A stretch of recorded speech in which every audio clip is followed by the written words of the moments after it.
There's also a lot of fun with some sexual hints in here. Does Sherlock does he have a sexuality? What happens? We know in this that he's actually falling in love. Well, falling in love in whatever way Sherlock Holmes falls in love, that's quite an obscure and difficult thing to understand, and you sort of shouldn't know about it.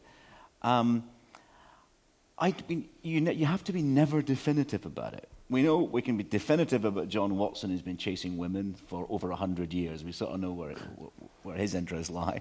But I think, and Irene Adler uses sex as a weapon. Sherlock Holmes completely ignores it. So it's a very interesting love triangle, that one. I think he has a new sexuality as yet unknown to science. Yes, that's right. He fancies himself. he stares at the mirror going, yes. And Mycroft, he plays a special character compared to Sherlock. He's the elder brother, but what is Mycroft actually? Well, we made a decision. The other great influence we must mention is the Billy Wilder film, The Private Life of Sherlock Holmes. And Christopher Lee's version of Mycroft in that is, there's a suggestion in the original story is that he essentially is the British government. He's sort of the power behind it all, because he's, of course, cleverer than his brother, but too lazy to do anything about it. And it was a decision we made just to do what Billy Wilder and Izzy Diamond did with their screenplay, which is to make their relationship much more fractious. And then essentially Mycroft is constantly trying to bring him in. He's trying to bring him into the establishment, because he's actually a loose cannon otherwise.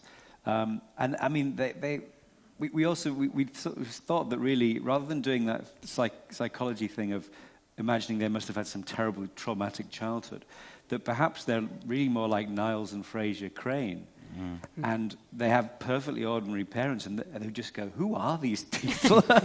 And that they've grown up like hothouse flowers. They're just both very odd blooms, and both, odder than each other. So in terms of their sexuality, or what we were talking about last night, weren't we, about that possibly Sherlock at some stage early on will have had sex the way he would have tried to condense copper sulfate molecules.